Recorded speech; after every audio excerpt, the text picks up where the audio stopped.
Ah, Bronzatti. Agora, né? Agora é oficial. Bom, boa noite a todos. Estamos aqui no segundo dia do Connect 2021, né? E para a palestra de hoje, que é software livre nos dias de hoje, né? Recebemos a professora Cristiane Pasquale de Oliveira Vidovics, que fez a sua graduação aqui, né, na Unilins, né? Já era Unilins, né? Porque quando você saiu, né, Cris, do tecnólogo, era 2002, já era, a Unilins era recém-criada, né? Ela foi criada no momento que eu estava ali no tecnólogo. Isso. E aí, então, depois ela complementou o curso com o bacharelado em sistemas de informação, né? Depois fez o mestrado, né? E hoje é professora, né? Já foi professora da Unip, na Unilins, e hoje professora do Instituto Federal de Votuporanga, né? Já foi coordenadora de TI do campus e hoje coordenadora do curso técnico em informática integrada ao ensino médio, né? Leciona redes, infraestrutura, sistemas operacionais e, assim como o Bira, né, de ontem, o Biratã, é usuária de Linux há muitos anos, né, software livre desde 2002, né? Então, Cristiane, em nome da Unilinks, né, a gente já de antemão agradece a sua disponibilidade, né, sua boa vontade de voltar a essa casa, mesmo que virtualmente, né, e dar esse tempo, né, e essa experiência para nós, tá? A palavra é sua, muito obrigado. Eu que agradeço o convite, fiquei imensamente feliz quando ele foi feito, e para mim é um prazer enorme, não tem sacrifício nenhum, todo o tempo disponível que eu tiver e não disponível, está sempre a serviço de vocês, pode ficar com essa certeza. Bom, gostaria de dar boa noite a todos, né? É muito, apesar de a gente já estar há um ano no ensino remoto, nessas atividades remotas, para mim ainda é muito estranho isso, porque o contato, né, é muito gostoso, eu gosto da sala de aula, eu gosto de ver os rostinhos, de conhecer as pessoas, e hoje em dia ver esse monte de bolinhas com nomes, para mim é bastante frustrante, mas, de qualquer forma, é um prazer imenso estar de volta à Unilins. Vou contar um pouquinho da minha história aqui para vocês entenderem o papel que a Unilins e a Fundação teve na minha vida. E aí vocês vão entender por que é tão importante para mim esse momento, tá? Posso começar a apresentação? Por favor. Aqui só o slide. Calma lá que eu preciso abrir a apresentação.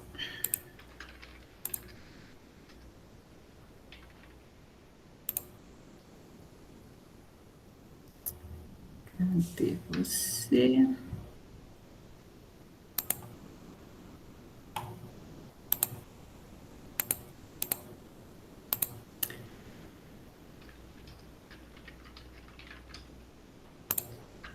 Então, não é essa, não está aparecendo.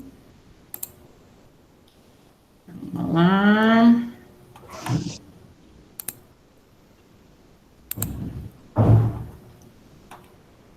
Eu quero uma janela só. Vamos ver se ele aparece. Ele não tinha pegado o PDF.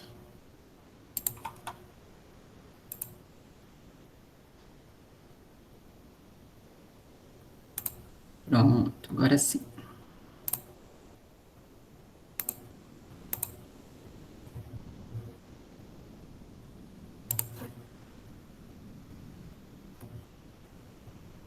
Aparecendo para vocês? Sim. Bom, vamos lá. Calma, já começa pelo último, não, né?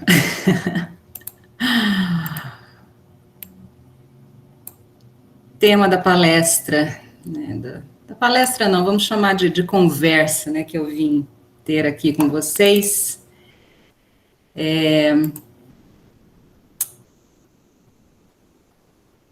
Vocês estão vendo a tela inteira ou estão vendo Bom, vamos deixar assim mesmo. Eu não gosto de perder a tela com as carinhas, né?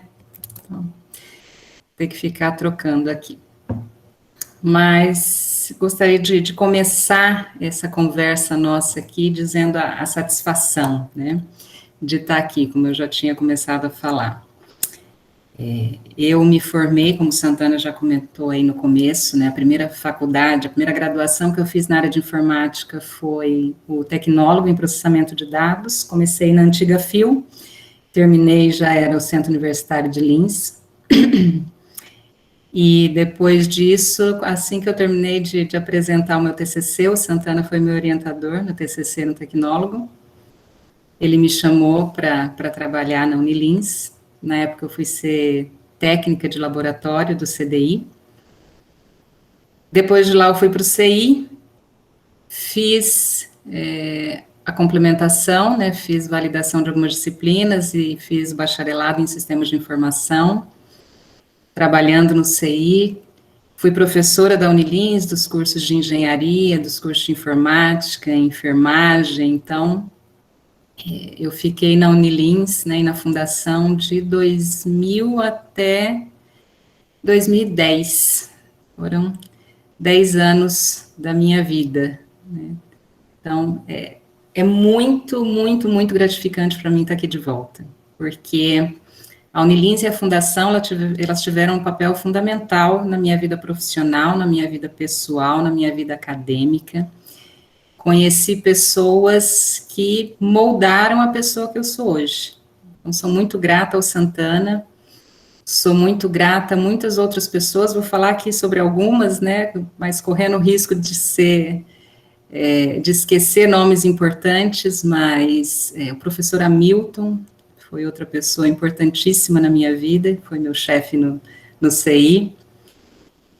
O Breno, professor Breno Ortega, trabalhou comigo muito tempo no CI, fomos companheiros lá, aprendi muito, muito com você, Breno, não só profissionalmente, a melhorar como pessoa. Então, e outros grandes nomes, né, o professor Milton Léo, tem uma infinidade, todas as pessoas que eu conheci marcaram de alguma forma o meu caminho e me trouxeram até aqui onde eu estou agora. Então, sou muito grata à Unilins e à Fundação e a todas as pessoas que a compõem, porque uma instituição é feita de pessoas, né, e as pessoas que estão aí dentro são fantásticas. Vocês que estão neste momento aí, aproveitem, é uma oportunidade excelente, sem dúvida alguma, tá? Mas vamos lá, deixa eu começar aqui, nossa palestra aqui, nossa conversa, né, vai ser sobre software livre. Então, vou contar um pedacinho aqui da minha história dentro da Unilins da Fundação, mas vou expandir um pouco mais para que a gente chegue até hoje, né, como que esse tema software livre faz parte da minha vida. A informática entrou na minha vida lá no começo dos anos 90, né, exatamente no ano 90, 1990 foi a primeira vez que eu tive contato com o computador, eu já tinha outras ideias, nunca tinha sonhado em trabalhar com isso, né, fiz faculdade de farmácia, fiz faculdade de biologia, que são coisas que estão completamente fora disso, porque eu nunca tinha tido contato, então, quando eu conheci a primeira vez um computador, aquilo foi novidade. Mas profissionalmente mesmo, foi no final dos anos 90 que eu fui começar a trabalhar com isso, ainda não tinha curso nenhum. E ao contrário, né, do que muita gente pensa, eu fui uma usuária de software proprietário, de Windows, e eu acho muito estranho, sempre que eu vou falar esse termo, né, usuário, parece que a gente está falando de alguma coisa ilícita, né, que droga que você usa, né, porque essa área de informática, chamar de usuário é estranho, mas é o termo que a gente tem, que é corrente. Então, muitos anos eu comecei a trabalhar com DOS, né, que muitos de vocês não devem nem saber o que é. Depois fui trabalhar com Windows e fui ter contato com software livre mesmo, que eu nem sabia que tinha esse nome, foi com o professor Santana. Como eu disse, ele foi meu orientador quando eu fiz o TCC no curso de tecnólogo, e eu lembro muito bem dele me falando que tudo bem, te oriento, né, a gente entrou em acordo sobre temas, sobre tudo, ele falou assim, mas você vai precisar usar LaTeX. para fazer o teu TCC. E eu, o que vem a ser isso, né? Nunca tinha escutado esse nome na minha vida. Depois eu vou falar um pouquinho dessa ferramenta para vocês, durante a palestra. Mas daí comecei a utilizar, tanto para fazer a parte documental do meu TCC, quanto para desenvolver o próprio TCC. A gente foi usando Linux, né, e outros softwares que depois eu vim saber que eram classificados como software livre, né. Eu vou tentar acompanhar o chat aqui, pessoal, mas não garanto, tá? Qualquer coisa, Santana, quem quiser me falar, se tiver alguma pergunta, alguma coisa assim, vocês podem me avisar, tá? E aí, assim que eu me formei, eu fui trabalhar, né, no CDI, fui ser técnica de laboratório, e aí cheguei lá, tinham servidores Linux. Então, eu tive que começar a me virar, porque era o que tinha, eu tinha que aprender. E fui aprender. A gente não tem isso, pelo menos não tinha, né? Hoje em dia, nos cursos, é um pouco mais comum. Aqui mesmo, nos nossos cursos, tanto de graduação quanto nos técnicos, na área de informática, a gente coloca os alunos em contato com Linux, mas naquela época eu nunca tinha visto, né? Então, fui trabalhar com Linux. E foi isso no final, depois, que acabou me levando para o CI, trabalhar no CI, aí na fundação. Os servidores eram, na sua grande maioria, Linux, naquela época, né? Então, fui trabalhar na parte de redes, administração desses servidores, e foi, assim, um aprendizado enorme, né? E acabou me levando para a área que eu mais gostava, né? Eu sempre gostei de informática, sempre gostei de TI, mas eu nunca tive uma queda para desenvolvimento, né? Eu nunca fui da área de desenvolvimento. Lá no comecinho trabalhei, porque no começo a gente não escolhe, né? Antes de ir para a Unilins mesmo. Tanto que eu programava em Clipper, que é uma linguagem que vocês também não devem nem saber que existe. Mas depois que eu fui efetivamente para a Fundação e para a Unilins, aí eu fui para a área que eu sempre gostei, que é redes, né, infraestrutura, servidores e tudo mais. Mas já tinha tido contato antes, então sabia que eu gostava. Na empresa que eu trabalhava antes, já tinha feito redes, por exemplo, com um cabo coaxial. E é engraçado ficar lembrando essas coisas. Hoje eu ainda estava pensando nisso, né, na história, assim, de tudo, e a gente vê que está começando a ficar velho, quando você lembra de datas, não há 2, 3 anos atrás, mas você começa a contar algumas fases da sua vida em décadas, né? Então, eu comecei a trabalhar com informática 30 anos atrás, né? Eu me formei há 20, eu saí da Unilins há 10, então eu estou começando a contar já essas fases em décadas, e isso é bastante preocupante. Mas, no meu caso, a infraestrutura, redes, servidores, Linux, software livre, acabou acontecendo na raça, né? Eu tive que aprender, eu nunca fiz um curso disso, não tive muito contato na graduação, foi no dia a dia mesmo. Mas acabei trabalhando com aquilo que eu gostava, gosto até hoje, essa minha área. Depois eu prestei o concurso para vir para o Instituto, né? Nesse perfil de professor nessa área de sistemas operacionais e redes, e estou nisso até hoje. Nesse slide aqui da minha história, eu sempre coloco isso porque os alunos me identificam muito como essa pessoa, né? Não necessariamente nessa ordem, mas eu sou uma pessoa que gosta de gatos, de café e de Linux. Eu tenho 8 gatos, tomo café agora não mais o dia inteiro, mas até algum tempo atrás, da hora que eu acordava, até alguns minutos antes de dormir, sempre puro, por favor, não estraguem o café, não adocem o café, gente. Café é uma bebida para ser tomada pura, para ser degustada, tá? E Linux, né? E é muito engraçado que eles acabam, eles mesmos, entre os professores aqui, criando, né, o Bira também faz parte disso, eu e o Bira, que está aqui na palestra, ele é professor aqui junto no campus, e o Éder, que é um outro professor que a gente faz parte de um laboratório chamado NDL, que é um Núcleo de Desenvolvimento Livre. Ficamos na mesma sala e trabalhamos com projetos nesta área, né, utilizando ferramentas livres para serem desenvolvidos os projetos. E os alunos acham interessante isso, né? Eles acabam, professor gosta de Linux, de Windows e tal, a gente dá uma alimentada, mas é tudo uma brincadeira. Mas para o final a gente vai conversar um pouco sobre isso, software livre, software proprietário, depois que eu discorrer um pouco sobre a ideia do que vem a ser o software livre e vocês vão entender meu posicionamento, tá? Mas essa é um pouco da minha história, então, né? Desde a década de 90 lá trabalhando com informática, 10 anos aí dentro da Fundação e da Unilins. Fui professora da Unip, fui professora do Paula Souza também. E há 10 anos, desde 2011, estou aqui em Votuporanga, no interior de São Paulo, perto de São José do Rio Preto, concursada no Instituto Federal. Hoje em dia eu sou coordenadora, estou no finalzinho aí de um segundo mandato, já estou saindo. Sou professora do técnico e do superior também, nessas disciplinas de redes, servidores e afins, tá? Então, essa é um pouquinho da minha história, tá? Mas, muito bem, o que vem a ser, então, esse software livre, né? Esse tema da nossa conversa aqui. A primeira vez que eu tomei contato, né, primeiro trabalhei um pouco com LaTeX, que vou falar dele daqui a alguns slides com vocês, mas o primeiro software livre mesmo que eu tive mais contato e comecei a brigar para aprender foi o Linux, por causa dos servidores que a gente tinha no CDI, depois no CI. Tá? E aí eu fui entender o que era isso, né? O que era um software livre, o que era esse mundo tão diferente de tudo aquilo que eu tinha vivido até então dentro da informática. E como eu não sabia nada, não tinha feito curso nenhum, não tinha muito conhecimento, eu fui atrás de grupos, né? E dentro do software livre isso existe muito, grupos de usuários que se ajudam, os benditos dos usuários, né? Que se ajudam resolvendo dúvidas, ajudando a resolver problemas. Então, eu tomei contato com essas comunidades e caí no início em duas que me auxiliaram bastante, que eram os usuários de Debian, lá de São Paulo, e tinha um grupo que se chamava Linux Chicks, que era um grupo de mulheres que trabalhavam com Linux.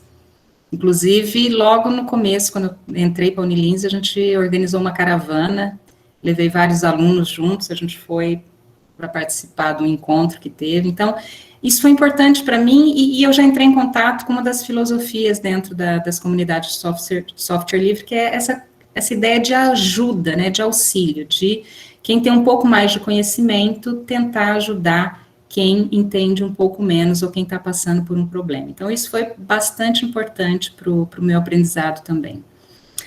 Mas só para vocês terem aqui uma ideia, né, existe uma classificação formal, né, existem algumas características que um software deve ter para ser classificado como um software livre.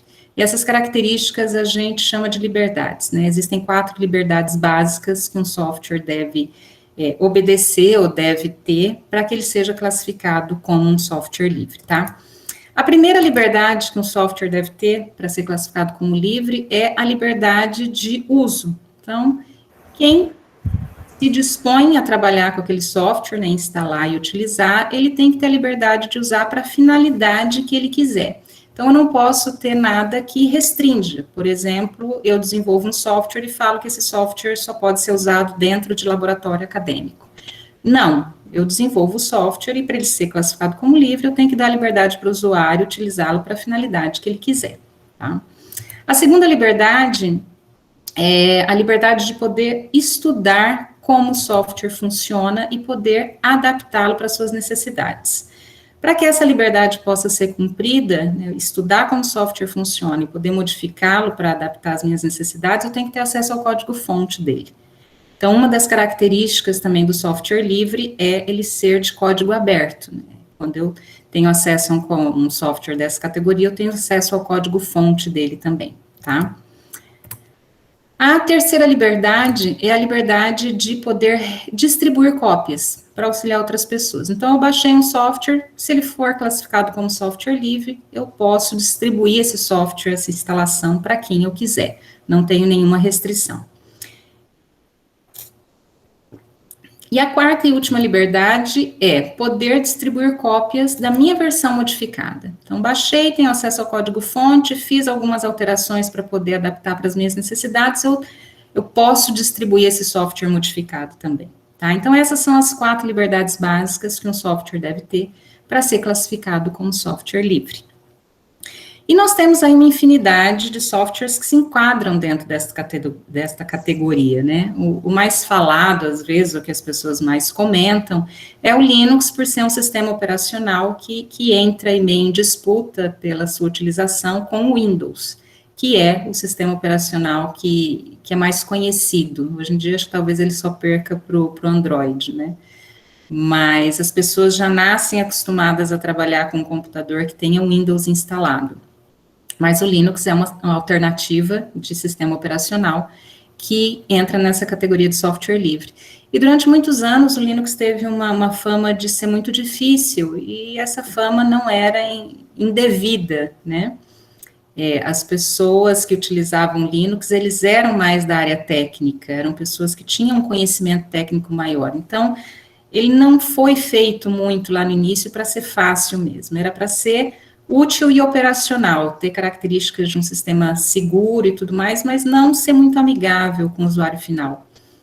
Mas no decorrer dos anos isso se modificou bastante. Hoje a gente tem distribuições Linux que tem uma interface gráfica muito agradável, muito fácil de serem utilizadas, né? Então acho que essa dificuldade, hoje em dia, é mais uma fama que veio se consolidando durante o tempo, e as pessoas têm um pouco de receio, né? Mudanças nunca são bem vistas, o ser humano, ele é meio avesso, se ele já está acostumado a fazer alguma coisa, ele se sente mais confortável fazendo aquilo daquela forma, né, continuar fazendo. Então, ter que aprender coisas novas, às vezes fica meio complicado, mas hoje em dia já não existe tanta essa dificuldade, não, tá? E no final das contas, eu acredito que o software livre esteja na vida de pessoas mais do que elas acreditam, né, ou às vezes nem tem ideia de que isso tá na vida delas. E aquela frase ali é uma frase importante, né,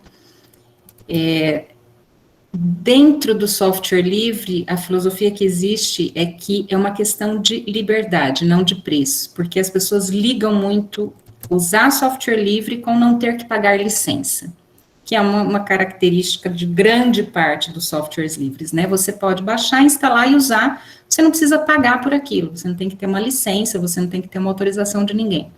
Muitas instituições, às vezes, ou pessoas mesmo físicas, né, acabam utilizando algum software livre para ter essa economia de licença, para não precisar pagar para utilizar o software. Mas não é esse o pensamento maior que está por trás do software livre, né? É mais a questão da liberdade. Uma das ideias discutidas dentro dessas comunidades é que o conhecimento é algo que tem que ser disponível e acessível, né? Se cada vez que alguém quisesse fazer um estudo, por exemplo, na área de matemática, ele tivesse que descobrir todos os teoremas e fórmulas e tudo que foi descoberto até hoje, seria bastante complicado. Então, o que a gente desenvolve hoje em dia é construído em cima de uma base de conhecimento que já vem sendo desenvolvida no decorrer dos anos, né, pelos seres humanos. Então, a ideia por trás do software livre é essa, que a gente tenha esse conhecimento acessível a todos. E aí você, com esse conhecimento, você usa para resolver os seus problemas. A gente vai ter um slidezinho ali falando sobre, por exemplo, algumas formas de se ganhar dinheiro com isso, com software livre. Porque tem gente que fala, mas se eu desenvolvo um software e não cobro licença por ele, como que eu ganho dinheiro com isso, né? Mas existem formas, tá? Não estou militando aqui contra software proprietário, tá? Já adianto, vamos falar disso mais para o final. Mas vamos lá. Então, como eu falei para vocês, eu acredito que vários de vocês tenham tido contato já com algum software que entra dentro desta classificação e simplesmente não sabiam, né? O pessoal que é da área de desenvolvimento já deve ter trabalhado, por exemplo, com PHP, com o servidor web Apache, né, ou feito um site com WordPress. Esses são softwares que se enquadram dentro dessa classificação, né? Ou muitos de vocês, às vezes, devem usar o Firefox como navegador no seu computador, mesmo usando Windows, e ele está dentro desta classificação também, tá? O Raspberry Pi, para o pessoal que trabalha um pouco com automação, o próprio Android, que está no celular aí de muitas pessoas, no meu, inclusive, que eu sou uma pessoa que não usa iPhone, né? Eu uso um Samsung que tem Android, e o que está por trás é o Linux. Então, as pessoas trabalham O Blender, exatamente, Andréia. O Blender é uma ferramenta fantástica para o pessoal que trabalha com 3D, né, com animações até. Eu não trabalho muito, eu não tenho, eu tenho zero criatividade para essas coisas. O Bira, que está aqui com a gente, é muito bom. Raspberry Pi, ele tem uns que vêm com Linux, sim, Wellington, tá? Não é Andréia? O Raspberry, não, ele é uma placa, tá? É aquela ideia do computador integrado, né? Ele tem tudo ali nele, você consegue conectar o teclado, o mouse e tudo mais, mas o software que gerencia aquele hardware é livre, tá? O que mais? A própria Wikipédia, que muita gente consulta, a gente que o diga, né? Nós professores, muitos alunos acabam trazendo trabalhos que são Ctrl+C, Ctrl+V daquilo que eles encontram no Wikipédia, é baseado em cima de um software de wiki que é livre. Então, tem várias ferramentas que fazem parte do dia a dia, mesmo de pessoas que nunca usaram o Linux na vida, mas que é um software classificado como software livre, tá?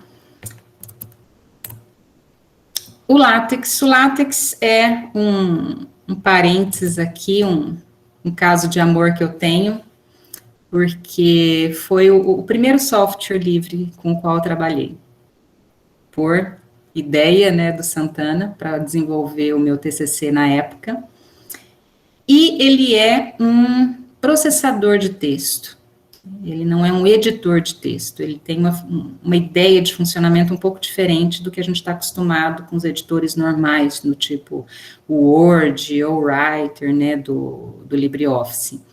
Ele é uma ferramenta na qual a gente escreve mais ou menos como se fosse um código-fonte, com algumas marcações. Quem desenvolve aqui em HTML está acostumado, né, com as tags, ele trabalha com essa ideia de tags também. E depois você compila aquele código-fonte e gera um documento de saída, que pode ser um DVI, um PS, um PDF, né, tem vários formatos de documento de saída.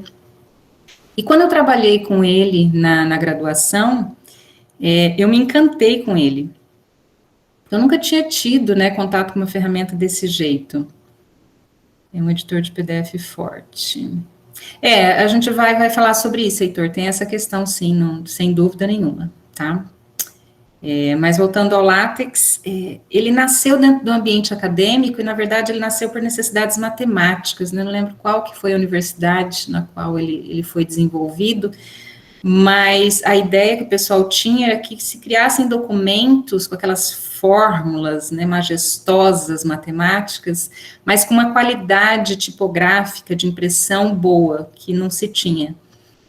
E então desenvolveram o LaTeX, fiz meu TCC do tecnólogo, fiz meu TCC do bacharelado e fiz a minha monografia de mestrado utilizando o LaTeX, no Lab de Engenharia do Software da São Carlos, temos frequentei se usar. Dentro das universidades, Santana tem, né? Tanto que quando eu fiz o mestrado lá na USP, eles mesmos tinham um template, né? Um modelo para dissertação e para tese, para utilização do LaTeX. E é engraçado, porque foi a única ferramenta, né? Meu marido é formado aí na Unilins também, ele fez engenharia de automação, e ele fez o TCC dele em LaTeX. Por incrível que pareça, foi a única ferramenta software livre que eu consegui convencê-lo a utilizar. Ele usa ali Windows até hoje, até por causa da profissão e alguns aplicativos que ele trabalha no dia a dia, mas o LaTeX ele gostou, tá? Depois ele fez uma pós e fez o trabalho de conclusão em LaTeX também. Então, muitos alunos, quando tomam contato com essa ferramenta, se encantam, porque qual que é a ideia dela? Você faz um documento com algumas marcações do tipo onde que é negrito, o que é uma lista, é lógico que ela tem funcionalidades muito complexas, mas sabendo algumas coisas básicas, você é perfeitamente capaz de fazer um documento funcional. E existem padrões, né, a gente tem um grupo aqui no Brasil, as comunidades de software livre, né, que é o grupo da ABNTeX, que tem um modelo seguindo os padrões da ABNT para o LaTeX, né, então a gente consegue fazer documentos acadêmicos. Adalberto Sanches Munaro, muito prazer em revê-lo também. Muito bem, professor. Um abraço. Joia. Bom te ver por aqui.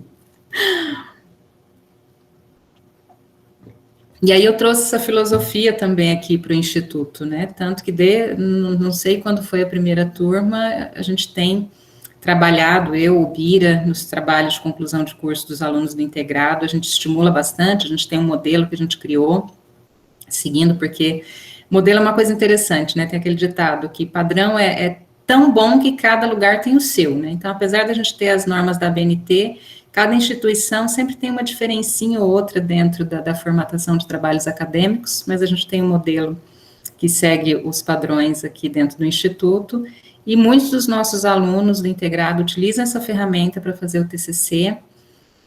A professora de matemática, uma das professoras de matemática que trabalha com a graduação, com a engenharia, ela trabalha na disciplina dela com látex para fazer os artigos acadêmicos, então minha sala vive cheia de alunos lá da engenharia. Então, é uma ferramenta que vocês da área acadêmica, quem puder, dar uma olhada e tentar mexer um pouquinho, é interessante.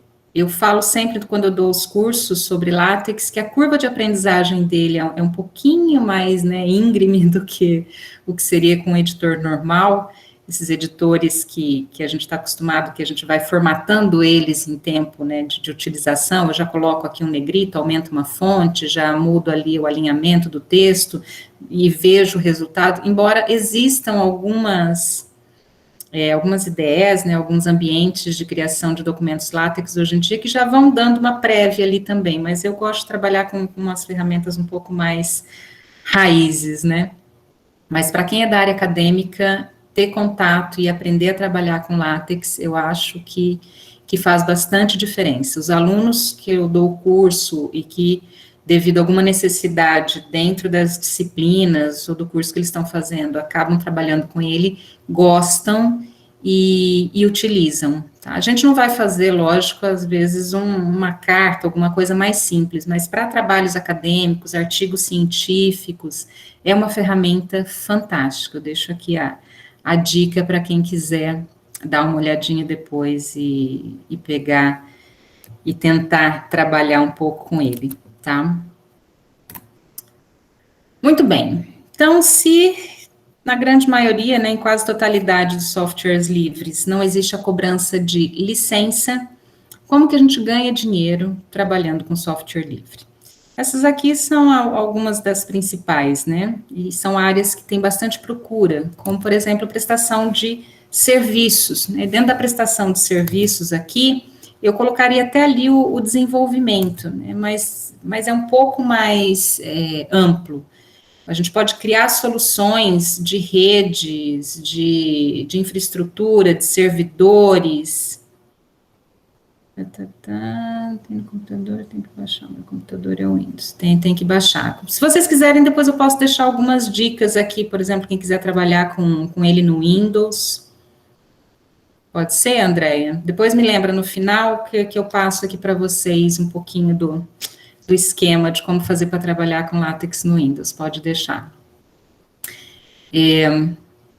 Então, essa parte de criar soluções, né, utilizando ferramentas livres, é uma área bastante requerida hoje em dia. Eu estava até procurando alguns exemplos aqui para dar para vocês, né, e a Caixa Econômica Federal é um caso de sucesso ali grande que eu encontrei, já tem alguns anos. Eles usavam um software proprietário para fazer o controle dos jogos, né, da loteria, e eles pagavam uma quantidade até considerável pela licença desse software, mas a verba que eles têm da área de TI é muito maior que isso. Então, eles disseram que não é nem pelo custo da licença que eles resolveram migrar isso para uma ferramenta desenvolvida com software livre, foi por causa da agilidade. Então, eles contrataram programadores, né, que trabalhavam, desenvolveram o software para a Caixa, migraram, e hoje em dia eles têm agilidade que antes eles não tinham, como, por exemplo, cada vez que uma nova modalidade de jogo da loteria é criado,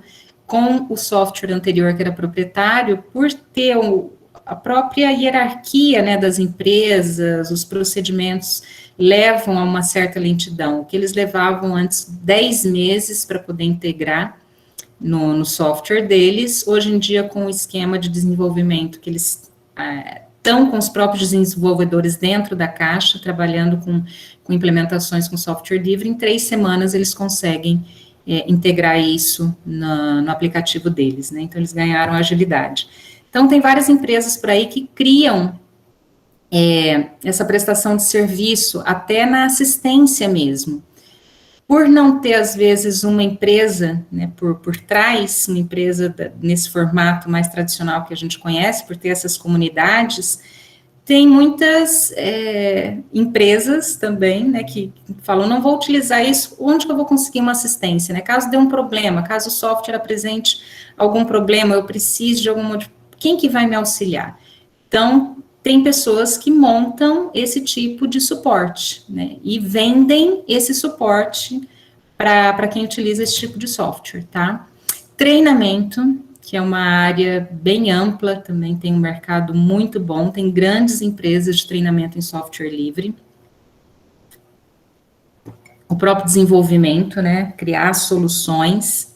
Autoria de material didático, que entra um pouco ali em treinamento também, mas daí não precisa ser uma coisa tão formal, você pode fazer alguns cursos, algumas apostilas, coisas um pouco mais, uma dimensão um pouco menor, né, mas que auxiliam.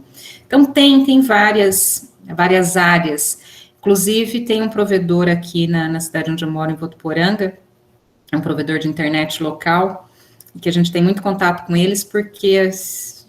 Vou chutar aqui, mas sem medo de errar, eu acredito que de 60% a 80% dos funcionários que eles têm lá passaram pelo Instituto, ou fizeram técnico, ou fizeram a graduação com a gente, né? Passaram pela minha mão, pela mão do Bira, então a gente tem um contato muito grande com eles. E eles utilizam, por exemplo, uma solução que é o MikroTik, que é baseado em Linux, né? Tem toda uma solução ali de firewall e de roteamento, e eles precisam de treinamento. Esses dias os meninos estavam conversando comigo e estão procurando, já tinham entrado em contato com vários profissionais que fazem treinamento em MikroTik, e esses profissionais não tinham data, não tinham disponibilidade, eles estavam pagando qualquer coisa para conseguir alguém que fosse lá treinar os funcionários deles nessa solução, né? Então, essa parte de treinamento também é interessante, tá? Pois muito bem, mas então, qual que é essa história, né, entre software livre e software proprietário? Já falei aqui para vocês as características, né, aquelas liberdades que têm que ser cumpridas para que um software seja enquadrado, né, classificado como livre. Tem muitas vezes as pessoas confundem, têm a ideia de que um software gratuito é um software livre, como disse lá atrás, não é questão de preço, né, é uma questão de liberdade, tem que ter essas 4 liberdades. Mas um grande diferencial que tem entre um software livre e o software proprietário é que o software proprietário é um software que tem dono. E normalmente é uma empresa, né, uma pessoa física que desenvolve, mas que detém os direitos daquele software. E nessa situação, em grande, não sei se grande parte, que eu não tenho um estudo da porcentagem dos softwares proprietários que são gratuitos ou não. Mas é bastante comum acontecer isso, né? Eu vou usar um software proprietário, o que eu preciso fazer? Eu preciso pagar uma licença para utilizar esse software, né? E é aí que eu acho que começa uma questão que as pessoas não se atentam muito, porque já existe uma cultura de utilização de software proprietário dando o jeitinho, né? Então, não é que eu seja contra o software proprietário, eu falo para os meus alunos que eu acho que o software proprietário ele tem que ser usado da maneira correta. Por que que eu uso software livre? Porque dentro das minhas necessidades, daquilo que eu trabalho, do que eu desenvolvo, né, isso atende aquilo que eu preciso. Gosto dessa filosofia de compartilhamento do conhecimento, do trabalho colaborativo.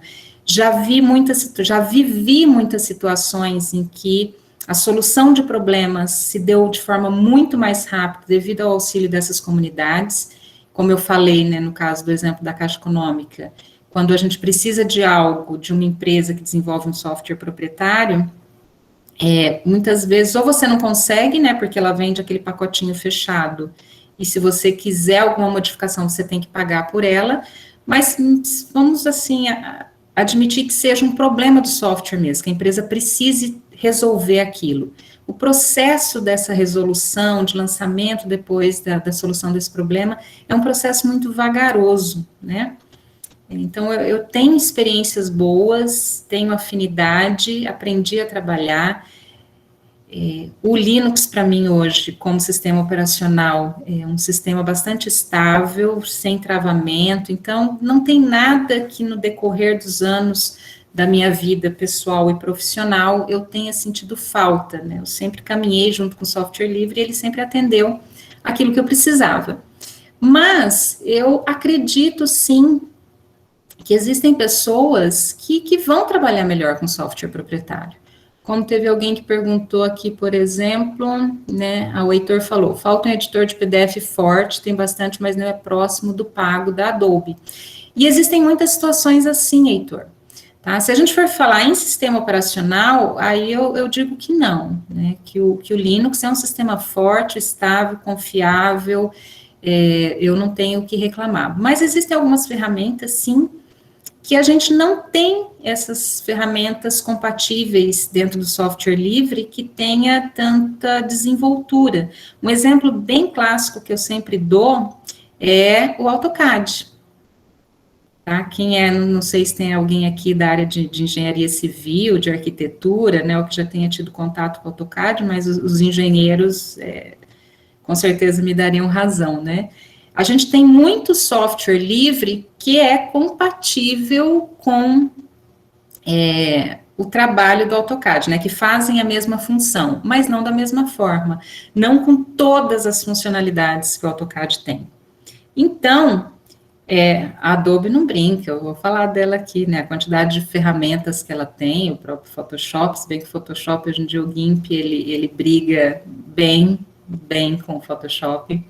Mas existe, o AutoCAD eu acho que é um exemplo bem emblemático, né, é difícil não, até hoje, a gente tem os cursos aqui de engenharia civil e de técnica em edificações, e logo que eu vim para o campus, que eu era técnica de TI do campus, eu procurei ferramentas livres que fossem, que tivessem as mesmas funcionalidades, e para o básico tudo bem, como ali no curso, né, o pessoal não faz coisas mirabolantes usando um software de CAD, então o que a gente propôs funcionava bem. Mas na vida profissional depois, algo que fique à altura do AutoCAD é difícil, né? Só que aí vem a questão. Vamos chegar nela aqui, já, né? Vamos só para que eu tenho os slides aqui bem interessantes, né? Então aqui a gente tem algumas ferramentas que eu acho que são muito boas, né? Não que a gente não tenha também, no caso do Office, eu uso o LibreOffice, a carinha dos dois é um pouco, o Office da Microsoft tem um design, né, que pode ser considerado mais bonito, mas se a gente for ver em questão de funcionalidades, ainda mais as funcionalidades de um usuário comum, alguém que usa, por exemplo, Word, Excel, PowerPoint para fazer coisas básicas, o LibreOffice não fica atrás de forma alguma, né? Mas nós temos ali o Corel, nós temos o Photoshop, nós temos o Windows, o AutoCAD da Autodesk, todos esses são softwares que são chamados proprietários, que são empresas que desenvolvem, que são donas do código deles, que são de código fechado, a gente não consegue ter acesso ao código-fonte deles, e que cobram por ele, tá? Antes que eu me esqueça, era para eu ter falado lá atrás a respeito disso, essa questão de, agora que eu falei do código fechado, né, que a gente não consegue ter acesso ao código-fonte, é uma discussão que sempre surge, e eu lembro que no começo, quando eu entrei em contato com Linux, eu ficava assim, poxa vida, o código-fonte do software está aí, todo mundo vê, né, é aberto, todo mundo sabe como ele funciona, isso aí é uma baita brecha de segurança, né? E no decorrer do tempo que eu fui vendo que não, que muito pelo contrário, que quando um software tem o seu código-fonte aberto, eu tenho mais olhos auditando esse código do que quando eu tenho um código fechado. Um software que é proprietário de código-fonte fechado, eu não sei como ele está trabalhando. Tanto que, há alguns anos atrás, a gente teve um problema sério lá nos Estados Unidos, da Microsoft, né, com a justiça, porque descobriu-se que eles tinham colocado ali uns códigos dentro do Windows que estava mandando informações para a Agência de Segurança Nacional, sem que seus usuários soubessem, né. Então, quando um código é fechado, eu não sei o que ele está fazendo. Então, dentro das comunidades de software livre, é lógico que não é qualquer um que pode colaborar, perdão, com o desenvolvimento, né? Então, quem insere códigos dentro do projeto são pessoas que estão autorizadas para isso. Mas eu tenho vários olhos ali, sempre procurando por algum problema, por algo que não está correto, né? Então, essa auditoria feita constantemente em softwares de código aberto aumenta a sua segurança e não diminui. Mas voltando aqui aos nossos softwares proprietários, né, aqui a gente tem exemplos bastante comuns, o pessoal está acostumado. Só que eu trouxe aqui, isso aqui é pesquisa recente, tá? Tirei esses prints hoje. Então, nós temos aqui, esses softwares que eu mostrei são softwares que cobram para serem utilizados, tá? Então, nós temos o Windows 10. Print aqui de 3 versões, né? O Windows 10 Home, o Professional e o Professional for Workstation. No caso do Home, que é a versão mais simples do Windows 10, eu tenho ali uma licença de R$ 1.099. Esse print é tirado do próprio site da Microsoft, tá? O Windows 10 Professional, 1.599, e o Windows 10 Pro for Workstations, 2.499. Por que eu tirei direto do site da Microsoft? Porque eu já vi muitos locais vendendo licença de Windows, né? Mas você pega uma licença de Windows 10 para Workstation, vai lá ver, é R$150. Então, eu desconfio dessas coisas, tá? Aqui são os preços das licenças para o Windows Server, tá? Ele está muito comprido, tem as características lá no começo, mas aqui são algumas versões, né? Que ele tem algumas modalidades de licenciamento. A primeira ali é para data center, é a mais robusta, $6.155, mesmo no site em português, ele fala que os preços dessas licenças do Windows Server lá estão em dólar, que pode variar, né? Depois nós temos ali uma de $972 e a mais basiquinha, que é a licença de servidor, $501, tá? E hoje em dia essas licenças de Windows Servers não são baseadas mais em quantos processadores, como algum tempo era. Hoje em dia é por núcleo de processamento, tá? Então, não é barato também, tá? Aqui no caso do Office da Microsoft, né? Então, uma licença básica de R$ 26,60 por mês, uma licença que do 365, né, o Standard 71, e o Premium 114 por mês. A Microsoft tem mudado também um pouco essa filosofia, principalmente nos softwares dela voltado para usuários finais, né, os domésticos. Ela tem transformado um pouco isso em serviço e não mais em produto mesmo. Você compra, antigamente você comprava a licença do Windows, ele era seu, né, hoje em dia eles estão passando para esse pagamento mensal, né? Você paga uma assinatura para poder usar aquele software. Mas veja aqui, na versão mais barata é R$ 28,60 por mês por usuário, né? Aqui no caso do AutoCAD. No AutoCAD a gente tem a versão completa dele por R$ 8.698 por ano, tá? Uma licença anual, então tem que ser renovada também. E o LT, que é a versão mais light deles, R$ 1.885 por ano. Tá? No caso do Photoshop, né, a Adobe tem uma série de ferramentas, então eles têm um tipo de assinatura ali que é o pacote completo, o plano para todos os apps estava numa promoção hoje de 224 por 124 por mês, também está nesse sistema de assinatura, e só o Photoshop, R$ 90 por mês, tá? Então, tudo bem, como a gente falou aqui, o caso mais emblemático que eu acho que é o do AutoCAD, eu vou montar um escritório, né, de arquitetura, um escritório de engenharia, e eu quero usar o AutoCAD. e eu quero usar o AutoCAD em cima do Windows, que é a ferramenta que eu estou acostumada a trabalhar, já tenho familiaridade, domino. Tudo bem, eu não vejo problema nisso. Eu acho que nós temos que escolher aquilo que resolve os nossos problemas, né? Aquilo que a gente domina melhor. A melhor ferramenta também costuma ser essa, aquela que a gente domina melhor. Só que, principalmente depois de ter entrado para dentro desse mundo do software livre, eu passei a ver de uma forma muito rígida essa questão do software proprietário de licenciamento. Então, hoje em dia eu falo para os meus alunos, quando eu vou dar uma aula sobre isso, falo, você quer usar? Use o software proprietário, mas use da forma correta.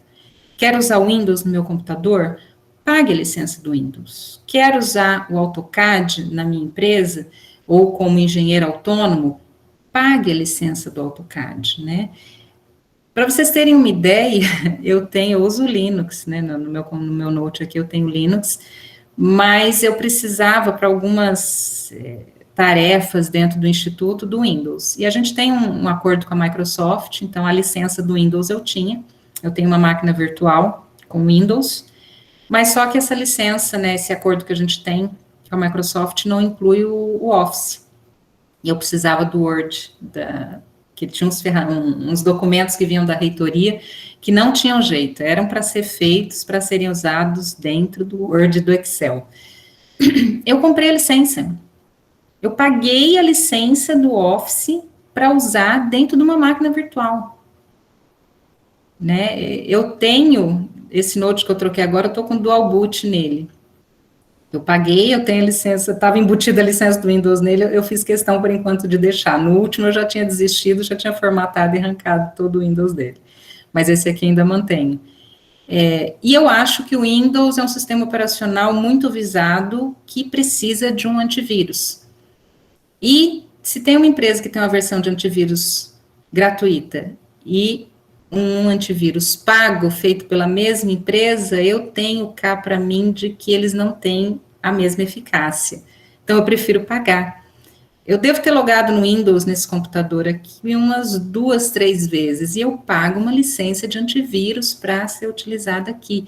Então, eu só acho isso, que a gente criou essa cultura de, tudo bem, não quero pagar, não quero aprender a utilizar uma ferramenta que não precise desse pagamento. Então, nem vou ver o que é isso, esse mundo de software livre, nada mais. Vou continuar usando o meu Windows, o meu Office, o meu AutoCAD, e aí, né, eu dou aquele jeitinho.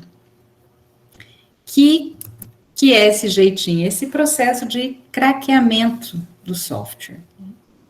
Quem é desse mundo de software proprietário está muito acostumado com o craquear um software, que hoje eu vejo grandes problemas. Não sei se o Bira chegou a falar ontem na palestra dele alguma coisa a respeito disso, mas quando eu falo para os meus alunos nas aulas, eles ficam meio assim, né? Nunca tinha parado para pensar nisso. Primeira questão de licenciamento. Quando eu falo assim, vocês usam o Windows na máquina de vocês sabiam que vocês precisam pagar para usar? Todo mundo fica assim, não, mas eu mandei para o meu amigo ali, para o rapaz que está na esquina, que formata, instala, pedi para ele instalar o Windows 10, o Windows 7, vem instalado já com tudo. Então, as pessoas muitas vezes não têm nenhum conhecimento de que esse software é licenciado, que ele precisa de um pagamento. Mas quando sabem, e as pessoas têm um conhecimento um pouco mais técnico, que elas mesmas fazem, né, esse processo de formatação, de instalação, elas já procuram o que elas querem utilizar e já vão atrás do crack para aquele software, né? E aí eu falo para eles, vocês já analisaram isso? Porque assim, deixa eu só ver aqui, professora, se não quer usar o Office, use o FreeOffice, que eu amo no meu notebook. Sim, tem muitas ferramentas livres ou gratuitas, Wellington, né? O próprio LibreOffice tem todas as funcionalidades ali, não tem nada que fique devendo. E você não precisa pagar para utilizar e não está fazendo nada errado por não pagar, né?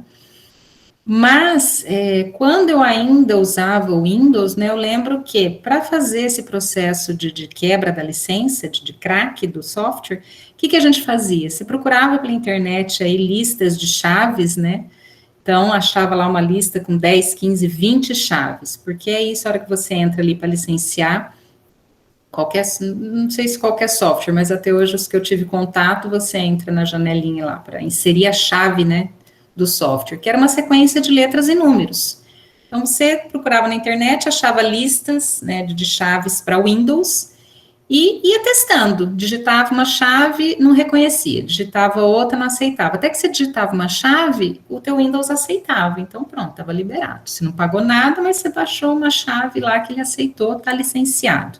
O processo de craqueamento era esse. Para o Office, a mesma coisa.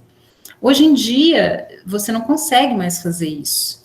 Então, o que o pessoal desenvolveu? Hoje, o processo de licenciamento de um software é você rodar outro software. Então, a pessoa instala o Windows, baixa um softwarezinho de craquear, né, para craquear a licença, tanto do Office quanto do Windows, e executa esse software no seu computador. E eu fico abismada como as pessoas não têm um pingo de receio de fazer isso, né? Porque como te garante o que aquele software que você está executando está fazendo? Né? Como é que você sabe que ele só está mesmo fazendo o que é necessário ali para que seu Windows ache que foi licenciado, seu Office ache que foi licenciado? Né? Como é que você garante que ele não está instalando nada ali para pegar os dados, para pegar o que você digita, para pegar suas informações e enviar para alguém? Então, as pessoas não param para pensar nisso, né? Além do que, é ilegal, é crime. Você está pirateando um software. E as pessoas não têm muita noção das consequências disso, porque as empresas não costumam ir atrás dos usuários domésticos, né? Eu instalo aqui no meu Note um Windows, craqueio ele, coloco o Office, coloco as coisas aqui, e muito dificilmente a Polícia Federal vai bater aqui na porta da minha casa. Mas quando a gente fala em empresas, aí já é outra história, tá? Eles estão atrás de empresas sim, até porque as multas são muito altas. Tanto que eu já vi um exemplo prático, né? Uma das empresas que o meu marido trabalhou tinha o Windows, tinha AutoCAD, tinha o Project da Microsoft, tinha várias ferramentas, todas elas pirateadas, né? E um belo dia eles receberam uma carta de uma empresa representando a Microsoft e as outras fabricantes dos outros softwares que eles tinham, né? Dando um prazo ali para eles licenciarem, senão eles teriam que responder na justiça e daí pagar a multa, né? E a multa é uma coisa muito absurda, tá? Dependendo da situação, chega a milhares de vezes o preço da licença. Então, as pessoas não têm muito essa ideia, né? Junta a ideia do jeitinho brasileiro com a falta de informação, isso não dá certo, tá? Então, é a ferramenta que você quer? É aquilo que soluciona o seu problema? É. Então, use da maneira correta, né? Eu acho que a ética e os valores aí tem que estar por trás. Eu não tenho condições. Então, existe, eu estou aqui para mostrar, né, que hoje em dia, que não é tão hoje, já faz tempo, mas existe uma alternativa, né? Existe esse mundo do software livre, cuja filosofia é que o conhecimento, que as ferramentas devem estar à disposição das pessoas, e procure aquilo que resolve o seu problema lá. Só esse aqui que resolve, eu tenho que pagar, então pague. Né? Mas não faça, não dê esse jeitinho, né? Não é bacana e pode ter consequências graves, tá? Então, é algo que eu não sei se o pessoal tinha pensado aqui. Posso dar um Office livre tendo Windows básico? Sim, Wellington, você está falando no caso do LibreOffice? E é uma coisa interessante também dentro dos softwares livres, tá? Nasceram dentro de projetos que tinham como base o sistema operacional Linux, só que dificilmente vocês vão encontrar uma dessas ferramentas que só existem para serem usados em Linux. Geralmente você vai encontrar as instalações tanto para Linux, quanto para Windows, quanto para Mac. Tá? Então, o que for software livre pode procurar. Eu não uso Linux, eu uso Windows, mas queria experimentar o LibreOffice. queria experimentar o Blender, o GIMP, né, ferramenta, pode instalar que tem a versão para o seu sistema operacional, sim, tá? Então, isso aqui era mais ou menos a conclusão. O que é melhor, então? O melhor é aquilo que resolve a sua questão. É aquilo que você sabe trabalhar, que você sabe manusear. Só façam as coisas da forma correta, tá? Quer usar software livre? Tem um mundo, tem uma imensidão de coisas, de soluções, procurem, deve ter algo para sua necessidade. Ah, não quero continuar dentro do mundo do software proprietário. Continue, seja feliz, mas faça as coisas da forma correta. É o único conselho que eu deixo para vocês, tá? Opção, Anil Santana, o OpenOffice lê, grava arquivos do Microsoft, sim. Já nasceu há décadas exportando para PDF, exatamente. Eu lembro que uma vez, por algum motivo, né, dentro do Instituto, eu fui abrir um Word, eu precisava salvar um documento como PDF e penei, porque eu já estava acostumado ao LibreOffice, ter o botãozinho lá, exportar PDF.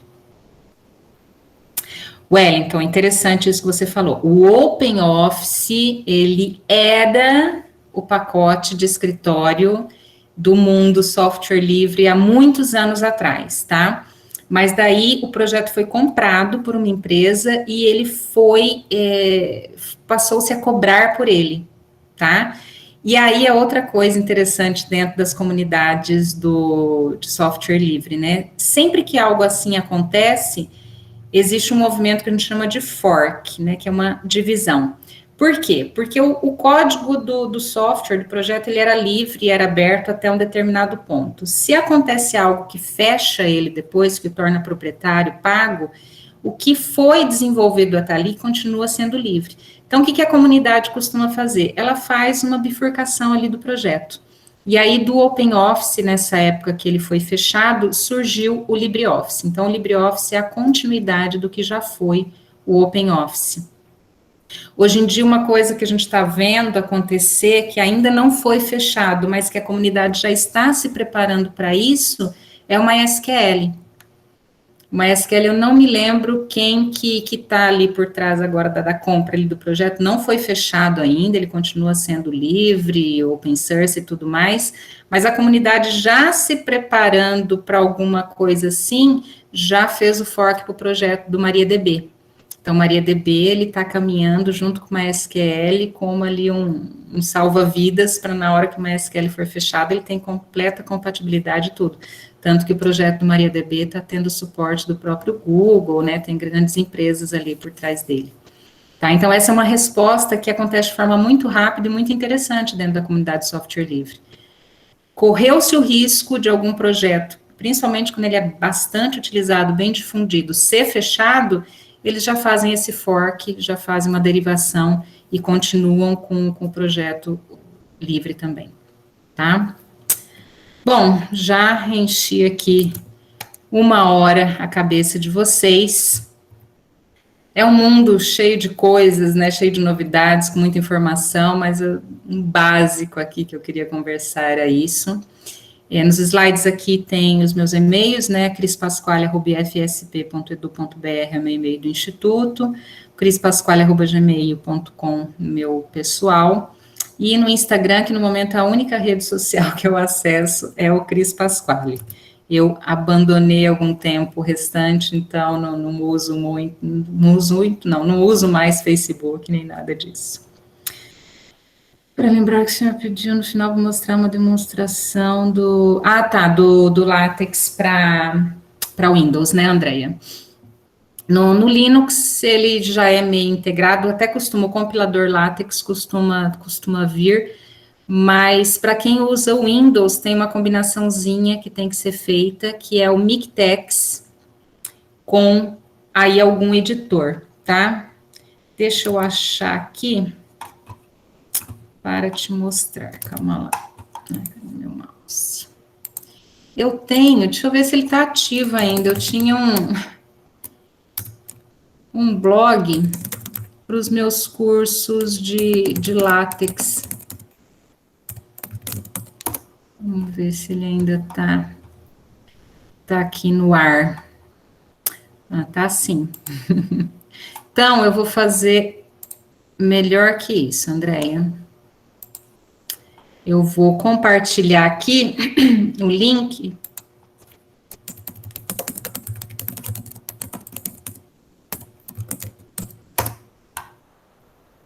Tá? Que tem umas postagens exatamente para isso. Quando eu dou os cursos aqui para os meus alunos, a gente tem vários alunos até que, por trabalharem comigo, com Bira, com Éder, lá no NDL, acabam instalando o Linux, então eu tenho as postagens lá de como fazer essa instalação, de como utilizar alguns editores para Linux, e para o pessoal que trabalha com Windows, eu tenho uma postagem lá também falando o que precisa, com os sites para instalar. Basicamente, o que você precisa instalar é o compilador do LaTeX e um editor, para você fazer o teu código-fonte ali, depois compilar, tá? Tem essas duas informações lá, tá bom? Pessoal, agradeço aqui a presença de todos, estou aberta a perguntas, vou deixar o slide ali por enquanto, se alguém quiser pegar o e-mail, mas agora fiquem à vontade. Como eu digo no final das minhas aulas, agora é a sessão dos assuntos aleatórios. Podem perguntar qualquer coisa.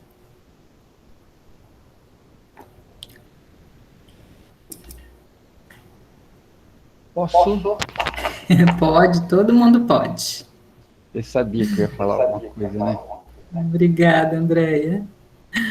Mas eu espero que sim. Eu estou esperando o Breno também. Breno disse que vai falar alguma coisa. O Breno vai falar pelo menos das nossas brigas. Eita. Ó, bom, eu só queria complementar um pouco dessa história toda. Precisava ser uma palestra umas 3 horas, né, para a gente falar bastante. Essa frase que você falou de dados muitos olhos, qualquer erro se torna trivial, é uma frase do Eric Raymond, que é o autor do Você livro, lapidou a ideia, sim. Ele é autor do livro A Catedral e o Bazar. Catedral e o Bazar. Né? A Catedral e o Bazar é um livro que contrapõe as duas ideias de forma de desenvolvimento de software. Né? Então, Catedral dava a ideia de uma coisa assim protegida, né? Que o conhecimento tinha que ficar fechado, hermético entre aquela turminha, né? E Bazar não, Bazar é aquela coisa popular que todo mundo se ajuda. A feira de peixe, né? E o Eric Raymond se baseou na ideia do Linus Torvalds, que foi o cara que inventou o Linux, né? Então, já existia um Unix para microcomputadores, que era o Minix, feito pelo Tannenbaum, que é o autor do livro de sistemas operacionais. O bicho-papão dos profissionais que tem aulas de sistemas operacionais e redes. Isso. E aí o Linus Torvalds, já existia um protótipo de rede mundial naquela época. Só um momentinho, Clarice. Já existia um protótipo de rede mundial naquela época e o Linus Torvalds postou a seguinte mensagem: olha, pessoal, eu quero desenvolver um Minix melhor que o Minix, né? Então ele queria desenvolver alguma coisa, uma evolução do Minix para microcomputadores mesmo, só que não que ficasse na cabeça de uma pessoa, ele queria fazer um negócio colaborativo, né? Bem na ideia de bazar mesmo, né? E daí surgiu, foi ele e mais o John Madog Hall, que era do MIT, né? E juntou toda essa galera aí, foi uma coisa assim, uma conjunção de grandes cabeças, né? E criaram essa ideia de software livre e tudo mais, né? Só para complementar. E, deixa eu ver, então isso aí é o livro A Catedral e o Bazar, que quem se interessa pelo assunto, eu recomendo. Deixa eu só passar aqui o link. Está aqui o link para a lista de presença, tá? Bom. Os alunos querem a presença, o negócio é a presença. Depois eu conto a piada sobre isso. A Catedral e o Bazar é um livro que eu recomendo, e o outro, um filme que recomendo para assistirem, Revolution Não vou parar para OS. aqui. Né? Esse é um filme que conta a história, né, do nascimento do software livre. Nesse filme aparecem os protagonistas dessa história, aparece o Linus Torvalds, aparece o Eric Raymond, aparece o John Madog, né? E logo no comecinho do filme, o Eric Raymond... Uma foto com o John Madog, abraçadinha com ele. Ah, você foi no Fisley? Não, foi no Flissol. Flissol. Tá. No Flissol, no Latinoware, perdão. Eu já estou com o Flissol quando eu estava aí. Eu e o Bira, né? O Bira encabeçando as caravanas, a gente já foi muitos anos no... Peraí, Latinoware de Foz do Iguaçu. Foz do Iguaçu. Dentro do Itaipu. Eu não fui, mas tive alunos que foram. E aí, logo no começo do filme, aparece o Eric Raymond falando, eu entrei lá na empresa e logo que eu entrei assim, no elevador, né, apareceu um cara assim de terno e gravata, me olhou de cima a baixo, assim, aí eu olhei para ele eu perguntei, eu acho que ele perguntou para mim, né, quem é você? Ele falou, I'm your worst nightmare, eu sou o seu pior pesadelo, né? Bom, são duas recomendações, né, para quem gosta disso aí. Alguém perguntou sobre o Raspberry, né? O Raspberry, eu não tenho certeza do Raspberry, tá? Mas essa ideia de conhecimento livre perspassou, ele transcendeu o software, né? O Arduino tem a linha do hardware livre, né? Mas além do hardware livre dele, ele precisa de um sistema que o controle, né? E software livre também. Né? Então, o Arduino é um projeto que todo mundo que quiser construir um Arduino, constrói um Arduino, né? Então tá lá publicado como é que faz, olha, junto os componentes, tem até o esquema da plaquinha para você fazer a plaquinha na sua casa, né? E fazer o bootloader e essas coisas todas, né? Hoje em dia tem uma trilha dentro do Latinoware, a trilha do hardware livre. Isso. Várias palestras. Esse ano eu passei uma para os meus alunos, a gente assistiu ao vivo lá, é bastante interessante. Outra frase interessante que eu lembro, que você falou alguma coisa, me lembrou do Sérgio Amadeu, né? Que quando você falou esse negócio de ética e não sei o quê, em 2013 a gente fez aqui um congresso de software livre, não sei o quê. Verdade, precisava ter falado. Lá no comecinho tanta coisa para lembrar que eu ia falar da semana de maio. Conseguiu trazer aqui, diretamente de Brasília, o Sérgio Amadeu, que era um assessor daquele cara que era chefe da Casa Civil, que foi preso, esqueci o nome dele. Um dos primeiros que foram presos lá. Preso é uma coisa que não limita muito, né? Acho que no primeiro governo do Lula. No primeiro governo do Lula teve, né? E o Sérgio Amadeu, ele dizia que uma dessas grandes empresas aí, que eu não vou falar qual é, né? A empresa tal usa técnicas de traficante, né? E ele foi processado por isso, porque ele dizia que a empresa deixou todo mundo acostumado, né? Nem ligava, o povo hackeava geral e usava e mandava uns para os outros e tudo. Aí, de repente, né, falou, agora vocês vão pagar e tudo mais, quer dizer, né, vicia o povo, né? Mas eu não estou nem defendendo nem atacando, eu só estou colocando lenha na fogueira, entendeu? O Sérgio Amadeu, ele foi muito, assim, incisivo, né, nas posições dele. Deixa eu ver outra coisa, alguém falou assim, do software, da empresa não sei o quê, não, porque o bom mesmo é esse, o bom mesmo é aquele. Então eu queria ressaltar aqui, né, a dificuldade que um desenvolvedor de software livre tem para fazer um software compatível com os grandes, né, que criaram os padrões e fazem sucesso, tá? Então você fala assim, não, o bom mesmo é o software tal, né? Porque no Linux o software tal é uma porcaria, porque não funciona, não dá certo. É lógico que não dá certo, é muito difícil, né? Quem detém no futebol, o cara que está com a bola é que vai dar o drible, né? O zagueiro não dá drible, quem dá drible é o atacante. Então, quem inventou o software, né, ele vai estar sempre criando na frente. E o pessoal que está ali numa loucura para tentar fazer alguma coisa para distribuir para todo mundo usar, né, tem que fazer um esforço muito grande para entender aquilo ali, tem que hackear, né, de tudo quanto é jeito, né, para saber como é que aquilo funciona e, de repente, né, digamos assim, você não tem acesso ao código-fonte, mas você tem que fazer um software que se comporta tal qual, né? E aí o pessoal reclama, mas, poxa, não sei o que. Né? Então, eu quero ressaltar, assim, tem a questão da dificuldade, sim, né? Às vezes, o cara que faz o software livre não consegue fazer, ele consegue fazer, não, agora ficou bom, agora ficou igual e totalmente compatível. Aí o fabricante do software original já cria uma outra versão, né? Cria uma outra versão e o seu já ficou velho, não sei do que. Então...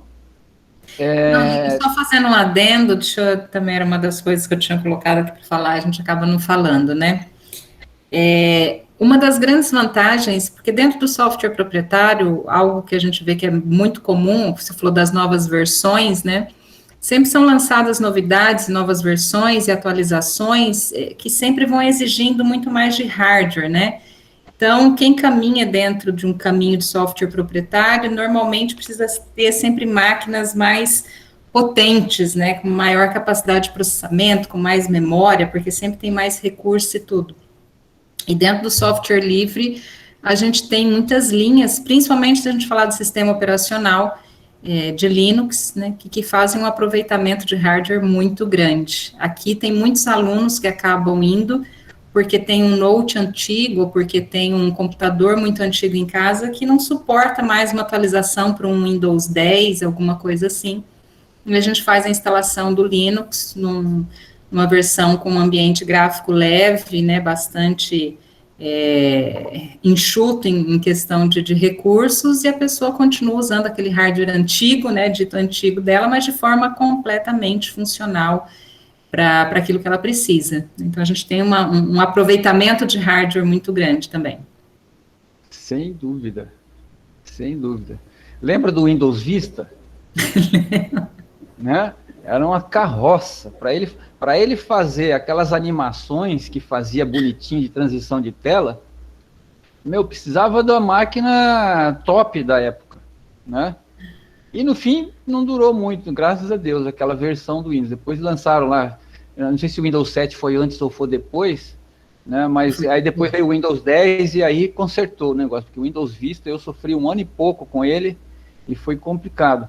Né? Mas no Linux já tinha o Compis, que fazia a mesma coisa com muito menos recursos. Né? Isso o Bira que é craque. Eu sou uma pessoa básica em tudo, né? Assim como eu falo que eu não tenho queda para a área de desenvolvimento, porque se eu fosse desenvolver um sistema, um site, alguma coisa, ia ser tudo fundo branco com a fonte em preto e acabou, não ia ter nada, o design ia ser zero, né? Eu também uso o Linux na sua versão mais básica, no ambiente gráfico, né? O Bira gosta, o Bira sempre tem habilitado os efeitos visuais, aquele eu vi ela ontem. Pega fogo, ela desmancha. Eu vi ontem. Mas que o pessoal que assiste gosta, né? Olha lá, o Rodrigo lá, chama atenção. Chama atenção. A Lívia, eu também faria uma... Lívia. Acho que por isso que eu acabei indo para essa área de infra, né, de redes e tudo mais. Porque eu não ia dar certo na área de desenvolvimento, principalmente se eu ficasse com a parte de front-end, assim, faço o design do sistema, acabou, ninguém ia comprar o sistema.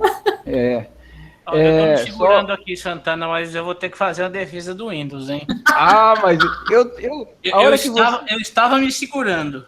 A hora que você ligou a câmera... Eu já me preparei para a pancada. Eu falei, vamos lá. Você viu que eu fui suave, né, Breno? Eu fui lá. Tá. Pode falar, Breno, bicho. Não, é só uma defesa de algo que nenhum outro sistema operacional faz como o Windows, que é a capacidade de suporte a hardware. A biblioteca de suporte de hardware do Windows não tem comparação.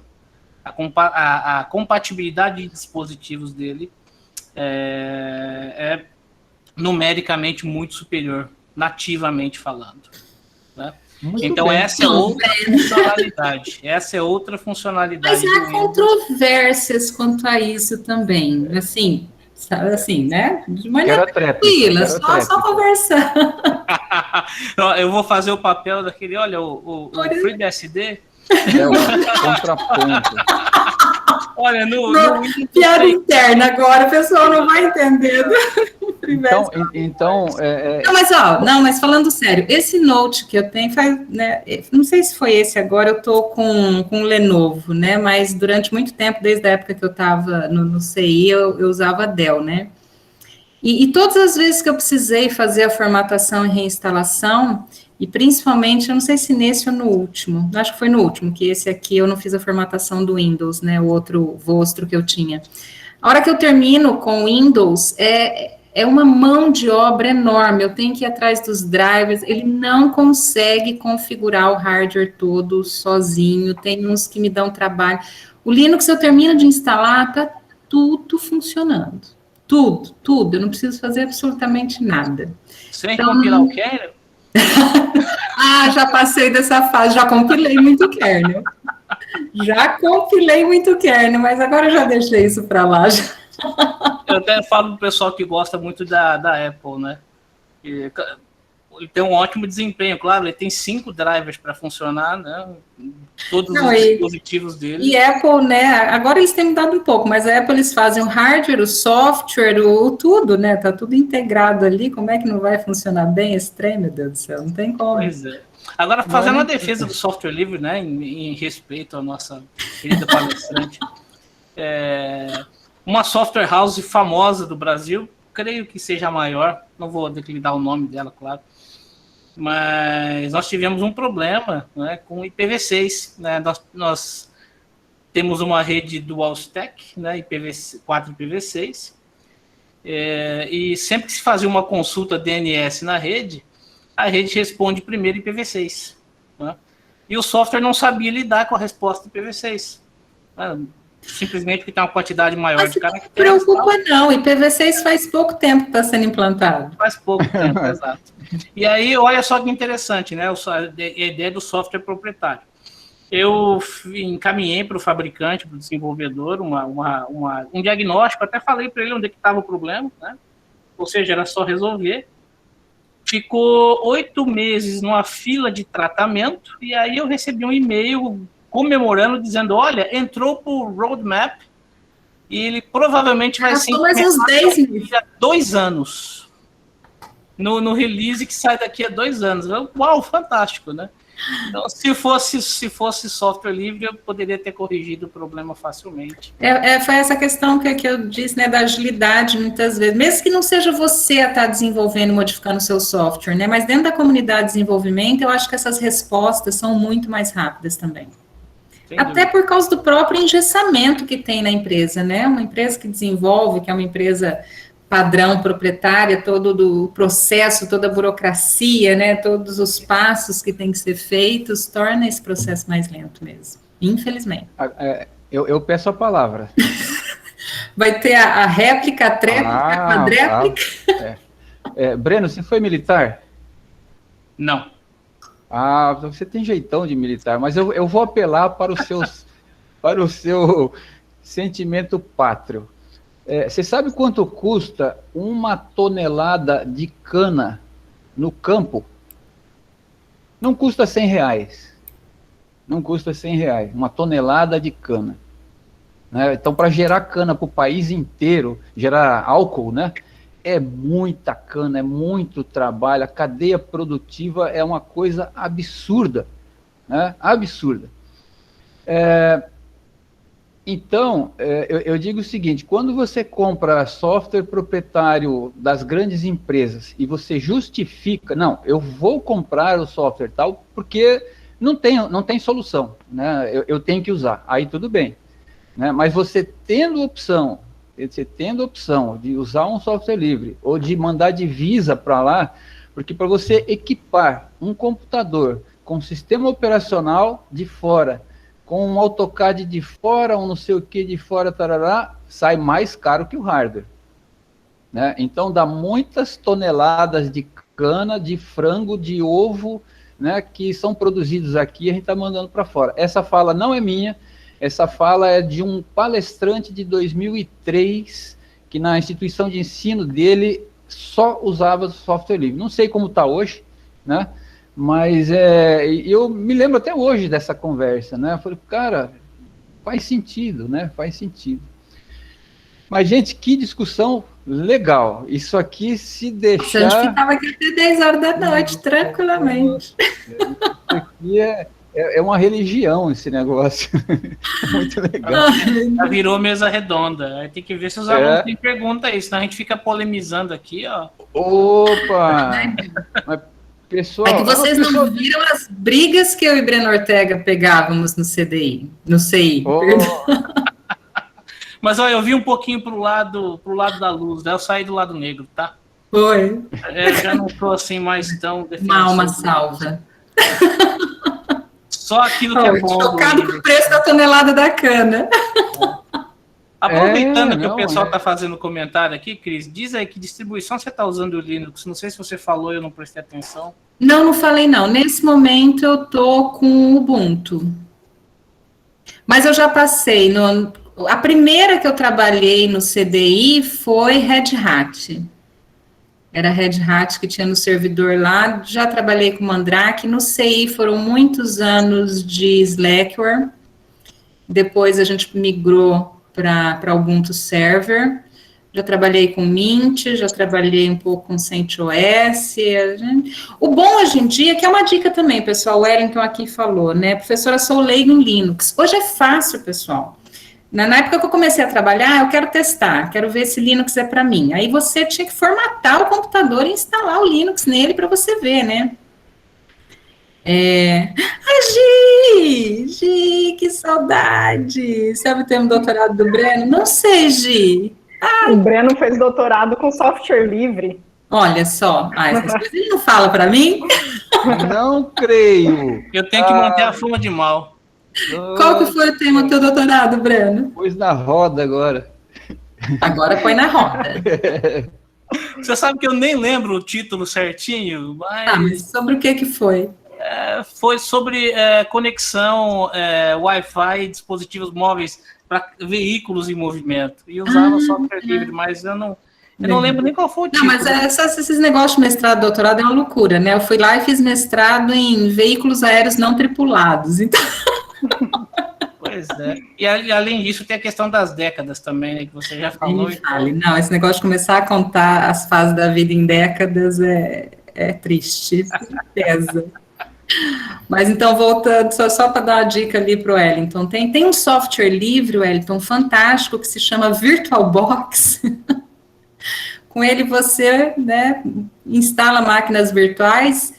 Ele tem para Windows, para Linux, para Mac. Então, agora com as máquinas virtuais, você testa, instala o VirtualBox no seu computador, pega uma distribuição. Eu acho que para usuários que não têm experiência, né, e usuários domésticos de uma forma bem geral mesmo, Ubuntu e Mint são distribuições bastante recomendáveis, tem uma facilidade de utilização grande. Instale e vai ver se você consegue, se habitua ali a trabalhar. Existem distribuições que para facilitar a migração de alguém que usava o Windows para Linux, tem uma interface gráfica muito semelhante à do Windows, né, eles desenvolveram. Então, tem uma infinidade, mas eu acho que para quem está começando agora, Mint e Linux são bem fáceis de se utilizar, tá? Gostei muito do Manjaro. Micros antigos, de hardware antigo, Wellington, existem distribuições voltadas para eles também. Não só distribuições como interface gráfica, né? Dá para você instalar, por exemplo, o Ubuntu Mint e colocar um XLTE lá, alguma coisa que é bem levinha. Vai rodar tranquilamente. Eu já rodei Linux uma vez, logo que eu vim para o Instituto, a gente ganhou uma doação da Receita Federal de Guarulhos, que eles tinham 2 galpões lá, cheio de coisa de TI. 95% era lixo, que eles precisavam destinar para algum lugar e não tinham como jogar fora, né? Só que eles fizeram a doação do lote, a gente não podia escolher, tinha que ir lá e buscar o lote fechado. Fomos lá, eu e mais um professor e um técnico, e buscamos esse lote. Dentro desse lote, a gente conseguiu salvar, assim, uma meia dúzia de coisas. Tinha uns computadores e tinha uns notes muito antigos, mas muito antigos. E tinham 2 funcionando, e eu achei uma distribuição que chamava Puppy Linux. Instalei e funcionou supimpa. Se eu não me engano, tinha alguma coisa assim, tipo 512 mega de RAM, se muito. E funcionou, e rodou. É o Puppy Linux ali, já instalei já, Wellington, em algumas máquinas. Olha lá o Bira, tá nas ideias ali, MX Linux, Linux Lite. Eu lembro que tinha um Linux para parecer com o Windows. Teve uma época aí que o pessoal queria vender a ideia, né? Ainda tem algumas. Hoje em dia tem algumas interfaces gráficas específicas. Isso. O Gustavo levantou a mão, é isso? Pode falar, Gustavo. Fui eu. Ah, o Bira. Ai, que apareceu uma mãozinha no Gustavo aqui para mim. Diga, Bira. Esse que você tá falando aí, Santana, do Windows, né? Os caras, quando eles instalam o Kali e vão, por exemplo, para uma software house, né? Para um café e começam a tentar hackear, a galera já começou a ficar de olho, né? Então hoje, nas últimas versões do Kali, você tem um botão que você clica lá e ele converte a interface do Kali e você tem a sensação que você está no Windows 10. Mas você está rodando um Kali por trás, com todas as ferramentas do Kali, mas assim, a interface, ela migra todinha para o Windows 10. É exatamente igual. Aí você tem configurações, né, de temas que deixam assim. Tem. Que legal. E para tornar fácil a vida daquele pessoal, né? Não falando nesse caso do Kali, mas no caso do usuário doméstico, né? Para o pessoal que tá. Mas eu sempre deixa eu falar, tem outra coisa aqui que se alguém não se convencer, né? Porque às vezes o pessoal fala, mas é difícil, não sei o que e tal. A minha mãe é uma bisavó, né? Porque eu sou uma avó de 2 netas. Vocês me respeitem, que agora eu sou vó de 2 netas. 10 anos vai fazer minha neta mais velha e 3 meses tem a minha mais nova. Pois muito bem. Logo que eu vim para cá, minha mãe quis um notebook, né? Então ela veio, logo que eu mudei para Votuporanga, um dia ela veio para cá, ajudei ela a sair, comprar um notebook para ela e tal. E veio com Windows, né? E minha mãe quase me deixou louca. Ela em Cafelândia, né? Eu aqui em Votuporanga, ela me ligava 5 vezes por dia. Apareceu uma mensagem não sei o quê, do antivírus, do não sei lá. O que é isso? O que é aquilo? Vão atacar meu computador, vão entrar na minha conta do banco. Ela me ligava e ficava. Eu falei assim. Quando ela falou que vinha para cá, eu falei: você traz o computador que eu vou resolver o seu problema. Aí ela trouxe o notebook dela, da próxima vez que ela veio para Votuporanga. Eu formatei o computador dela e instalei Linux. Botei o Ubuntu para minha mãe e na época deixei o Unity, que era uma interface gráfica que não era nada semelhante com o que a gente tem do Windows, né? Só mostrei para ela, quando você quiser acessar o banco, você vai abrir aqui, os sites aqui, se você quiser imprimir aqui, as fotos estão aqui, não sei o que. Tudo bem, mãe? Tudo bem. Isso foi em 2011, já tem 10 anos. Faz 10 anos que minha mãe, uma senhora de quase 80 anos, usa Linux. Tranquilamente. Ela nunca mais me ligou, porque nunca mais apareceu mensagem de antivírus, apareceu mensagem de nada. Ela acessa o banco, as receitas lá da Ana Maria Brega que ela gosta, faz as pesquisas dela, e nunca mais me deu dor de cabeça. Então, se a minha mãe consegue, gente, qualquer um pode. Vocês fiquem tranquilos, porque vocês não conhecem minha mãe. Minha mãe gosta da tecnologia, mas ela tem dificuldade.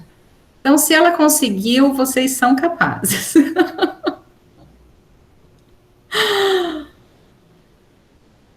Cris, deixa eu pegar o gancho aqui. Alô? Eu tô aqui. Ah, tá. Você falou uma coisa. Você comprou o notebook e você instalou o Linux. Certo? Ele veio com Windows Home, e depois eu formatei e instalei o Linux. Você formatou e instalou o Linux. Muito bem. Eu acredito que uma parte da resistência, uma parte só, da resistência que o pessoal tem de Linux, desse pessoal que teve algum contato com Linux, é de micro comprado em lojinha, tá? Porque assim, você vai comprar o computador, né? Você vai comprar um computador e para o computador funcionar precisa ter um sistema operacional, né? Tendo um sistema operacional pago, o valor total que o cliente tem que desembolsar é um pouco maior, né? Então, o que algumas lojas têm feito? Tem colocado um Linux lá para o usuário saber que o hardware está funcionando, né? Então, ele liga, né? Ele vê o som funcionando, ele vê que acesso intervalo, está funcionando, tá. O problema é, essas lojas, elas têm convênio com algumas distribuições, sei lá, que não são nenhuma dessas distribuições mais consagradas, que, né, ficam feitas com carinho e tudo mais. Então, eu tenho visto cada barbaridade, né? Aí o fulano, né, então o fulano chega na casa dele com aquele computador que ele acha que está funcionando e começa a ter um monte de problema. Isso quando o vendedor na loja já fala, olha, tá aqui com o Linux, não sei o que, só para você ver que isso está funcionando. Pega o telefone. Sanches Munaro, tá dando tchau ali, deixa eu dar tchau. Opa, tchau, Vinha. Aí ele dá um cartão do primo dele, do amigo dele, ó, você liga para esse telefone aqui, vai lá que o cara já formata e põe um Windows para você. Craqueado, né? Então, existe essa cultura. O brasileiro, ele prefere, né, fazer o craqueado lá do que comprar. Tudo bem, né? Tudo bem. Aí é uma opção dele. Ele quer usar tudo ilegal na máquina dele, é uma opção dele, né? Agora, o que eu fico bravo é quando ele faz isso na máquina dele e quer obrigar as instituições, né? Que, por exemplo, ele põe um software, uma suíte de escritório proprietária craqueado na máquina dele, põe tudo craqueado e vai uma grana de software craqueado na máquina dele. E aí, quando ele entra numa instituição, ele quer que a instituição tenha o igual dele, mas ele não tem noção, né, que a instituição tem que pagar. Só que a diferença é que quando um usuário, uma pessoa física, equipa o seu computador de software, né, ele vai gastar X reais. Agora, uma organização vai gastar X vezes o número de estações. Então, se a empresa, a instituição tem 200 postos de trabalho, são 200 vezes esse X, né? E é complicado, né? E tem mais. Eu não sei quanto está a multa hoje, mas eu lembro que na época que eu atuava no CDI, né, na sua época, né? Mil vezes o valor do software. Era um absurdo. Era um absurdo. Era milhares. Tem várias situações, mas as mais graves podem chegar a milhares de vezes o valor da licença. Era uma caça às bruxas toda semana. Toda semana saía lá no suplemento do Estadão, né? O diretor tal foi preso. Além do prejuízo, era uma vergonha para a empresa sair estampado no jornal que a empresa tal, né, foi multada ou foi autuada ou processada, né, por usar software pirata, né? Isso porque ela nem quis pagar o de verdade e nem quis usar um software livre, né? Santana, isso. E hoje a gente ainda tem um agravante, né? Que quando você coloca o software craqueado, né, você também corre um risco de estar ferindo ali a privacidade dos seus usuários. Você pode ter ali, dentro daquele software, alguma coisa que está capturando os dados dali. Quando você fala em instituição, em empresa, tem dados de pessoas ali que são valiosos. E esses dados não podem vazar. E às vezes a pessoa está fazendo essa captura e isso pode vazar e pode dar um problema muito maior. A LGPD que vem vindo agora aí, né, que já está em vigor, mas ainda não está sendo fiscalizada, a gente não sabe se vai ser, né, mas espero que seja, ela vai colocar um agravante em cima desse problema de software craqueado, né? Mas o Keygen tem uma música tão bonitinha. Quem? O Keygen. O gerador de chave. Tava no Facebook essa semana, gente. Esse eu não conheço. Ele não faz parte do meu universo. Os MIDIs que vêm com os geradores de chave são bacaninhas. São. Tava no Face essa semana. Fora os animes, né? Que eles colocam ali dentro, né? O pessoal, né, enquanto faz as bobagens por trás, né, tem que dar uma animada ali. Vamos dar risada. Bom, pessoal, os alunos, mais alguma dúvida? Eu vou... Bom, eu te mandei a apresentação, né, Santana? Se você quiser disponibilizar para eles de alguma forma, tem meu e-mail de contato. Mas Tá é bem certo. fácil, pessoal. Em todos os lugares é Cris Pasquale. O e-mail do Instituto é Cris Pasquale, do Gmail é Cris Pasquale, no Instagram é Cris Pasquale em todos os locais. É Então, se consistente. tiver alguma dúvida, o Murilo Assim, tinha perguntado a distribuição que vocês recomendam. Murilo, isso é uma pergunta que você não faz, né? As pessoas, tem alguns que levam isso para uma discussão religiosa mesmo. Dei minha opinião um pouco antes, falei que para quem nunca usou o usuário doméstico, eu acho que o Ubuntu e o Mint são fáceis de se utilizar, né? Mas no formato seu PC, por enquanto, não, menina. Instala na máquina virtual e vai instalando as distribuições e vê aquela que você mais gosta. Não chega já formatando o trem, não. Perfeito. Bom, em nome da Unilins, né, mais uma vez agradeço a participação da Cristiane, né, também aqui do Biratã, que veio, né, abrilhantar essa palestra, né?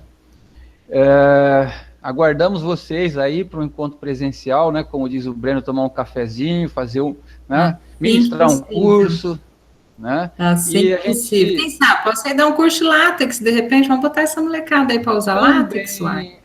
Porque o pessoal daqui não conhece, né? Mas a gente pode dar um curso. Eu uso látex até hoje, né? Até hoje eu uso.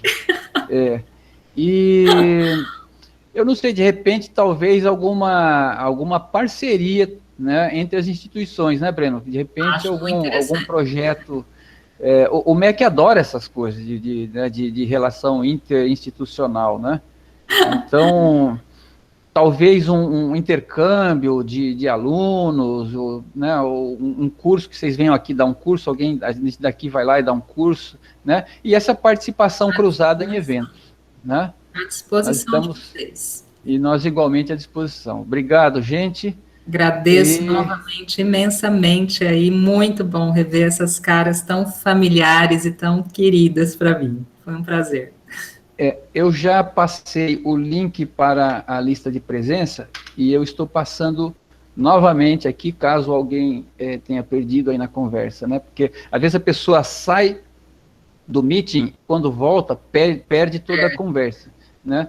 Então, estou passando aqui mais uma vez.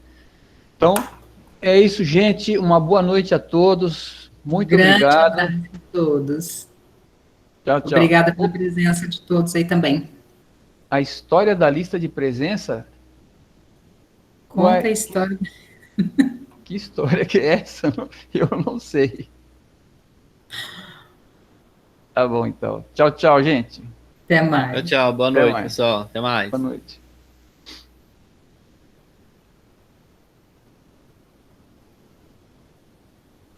Acho que você ficou devendo alguma informação, viu, Santana? Eles estão cobrando aqui, ó. O senhor Mas... falar de uma brincadeira sobre lista de frequência. A história da lista de presença? Cuidado com a história, que dependendo, está sendo gravada essa história. Rapaz. Eu esqueci agora, perdi o ponteiro dessa lista aí. Ai, Santana. Mas o FreeBSD faz isso desde 2000. Eu nem lembrava desse rapaz. Você não lembra disso, Cris? Lógico que eu lembro disso. Não lembrava, né? Até você falar. De quem vocês estão falando? Foi de um GTR que a gente foi. Lá no Rio. Foi no Rio. Do Rio, né? Foi no Rio. Era assim um usuário xiita de FreeBSD. Dentro da comunidade de software livre, o povo de software livre não aguentava ele, de tão radical que ele era nas ideias, assim, era chato demais da conta. Mas ele era de segurança, né? Eu achei que era tudo, era aberto. Né? A gente estava num momento ali que tinha palestras dos dois temas, se não me engano, na época eram os dois juntos. E assim, tinha lá vários especialistas fazendo as suas palestras e tinha um microfone na frente do palco. Então, quando você queria fazer pergunta, você levantava e ia ter um microfone. Né? Uhum. Então, a pessoa estava fazendo a palestra lá, não, falando um beijo. PP6 aqui e tal, assim, assado. Aí o sujeito levantava e ia até lá. o FreeBSD faz isso desde 97 nativamente. E voltava e sentava. Aí o palestrante, obrigado, tá? E continuava falando, ele falava de outra implementação do DNS e tal. O FreeBSD faz isso desde 1900, não sei quanto, nativo. E voltava e sentava. E foi assim o dia inteiro. Tudo que era novidade. Ninguém aguentava mais ele. FreeBSD. Tá certo. Eu vou fechar a gravação aqui. Sim, sim. Eu vou me despedir de vocês, que eu tenho agora uma galera